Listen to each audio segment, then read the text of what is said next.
কি হলো, ছাড়ো। ছাড়বো না, কিছুক্ষণ বাদ দিয়ে তো তোমাকে ছেড়ে চলে যাবো, আর একটু থাকো না। আমি তো তোমাকে বিদেশ যেতে বারণই করছি, তুমি আমার কথা শুনছো নাকি? কি করবো বলো, আমরা ছেলে, আমাদেরকে নিয়ে বাপ মাই অনেক স্বপ্ন দেখে। ছেলে আমার একটা সুন্দর বাড়ি তৈরি করবে, আবার বউয়েরও অনেক স্বপ্ন আছে, সেগুলো পূরণ করতে হবে না? কিন্তু আমি কি তোমাকে ছেড়ে থাকতে পারবো নাকি? পাগলি কোথাকার, এই তো 6 মাস, দেখবে দেখতে দেখতে কেটে যাবে।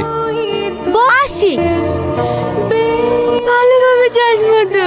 আরে মা, কান্না করছো কেন? এই তো 6 মাস বাদ দিয়ে ঘুরে চলে আসবো। তাড়াতাড়ি আয় টনি, নাহলে আবার ট্রেন মিস হয়ে যাবে। হ্যাঁ হ্যাঁ আসছি। বাবু, এই টাকাটা রাখ, ভালোভাবে যাবি। আসছি মা, আসছি আব্বা।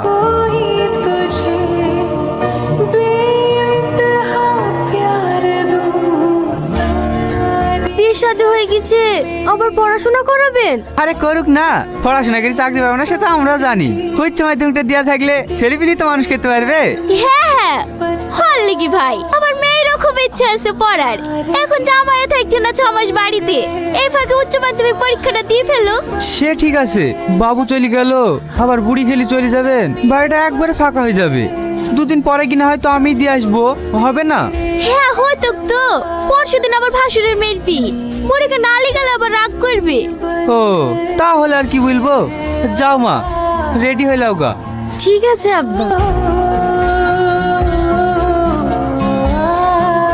কি ব্যাপার সালমা, তুমি এখনো দাঁড়িয়ে আছো যে, বাড়ি যাবে না? এই হ্যাঁ যাবো, টোটো পাচ্ছি না। ও এসো, বাইকে উঠে বসো। না না ঠিক আছে, আমি টোটোতে চলে যাব, আপনি যান। আরে এসো তো, অত লজ্জা কিসের? আগে তোমাকে তোমার বাড়িতে নামিয়ে দিব, তারপরে বাড়ি যাব। কিন্তু স্যার। আরে কি কিন্তু কিন্তু করছো, উঠে বসো।